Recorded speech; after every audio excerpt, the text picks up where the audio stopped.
Alors rapidement, on va passer sur le bloc changement individu.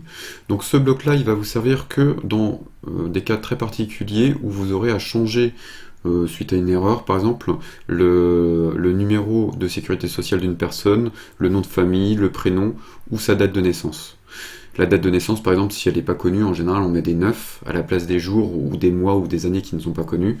Si vous prenez connaissance de cette date de naissance par la suite, ben, il faudra historiser l'ancienne donnée au niveau de la paye pour que ça remonte ici.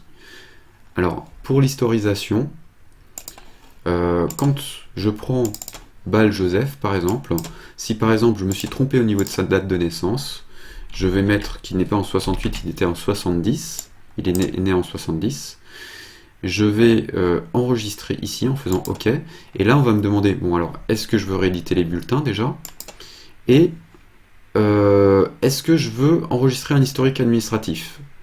Et c'est là que je veux avoir l'historique qui va être créé et qui va pouvoir servir pour ma DSN, avec la date ici qui va être repris au niveau de la DSN ici. Donc si on a plusieurs changements divers, vous aurez plusieurs blocs, enfin plusieurs changements sur sur différentes données, vous aurez plusieurs blocs en fait. Et si c'est à des dates différentes, bien entendu. Donc là je clique sur OK, et effectivement, on va voir que dans historique, changement de situation, c'est où?